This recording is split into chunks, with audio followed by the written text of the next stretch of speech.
The Angry Dragon. It was time for George and his pet dragon Joe to play. With all their toys spread out, they were having a fun day. Until George accidentally broke Joe's favorite toy. "Look what you've done," Joe yelled. "You silly boy." Joe flew into a rage. He got angry and red. "It was an accident," Sorry, George said. "I'm sorry I've upset you.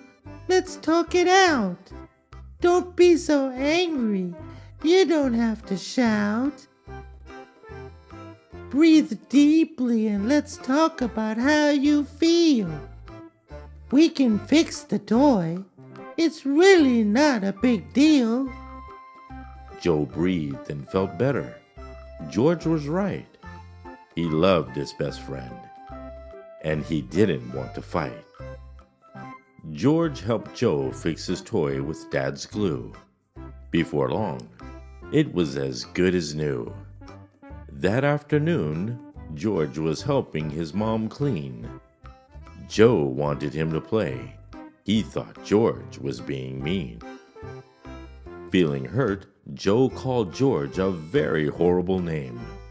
He said, "You're not my friend if you won't play my game." George breathed deeply and said, "Joe, please don't be mad. Be patient and wait for me. There's no need to feel bad. There's time to help Mom and have fun too. You're my best buddy, Joe. I will play with you." Joe listened to his friend and waited until George was done. Then they played music together and had lots of fun. They were hungry in the kitchen later that day.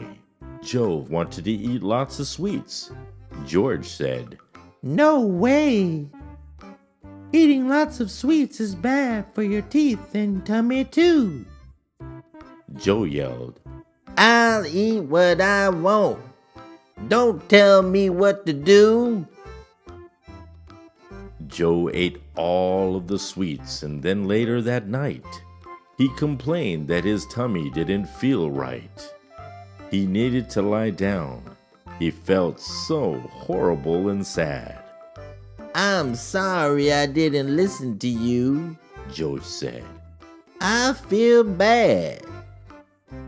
Getting my way hasn't turned out very well," Joe said, as George helped him sip water while he lay in bed. George took care of his friend. He wanted Joe to feel good. He did everything for Joe that a best friend should. "I'm going to be more patient and less greedy," Joe said. "And instead of getting angry, I'll try talking to you instead."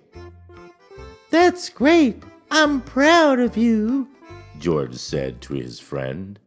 The boys laughed and chatted until the day came to an end.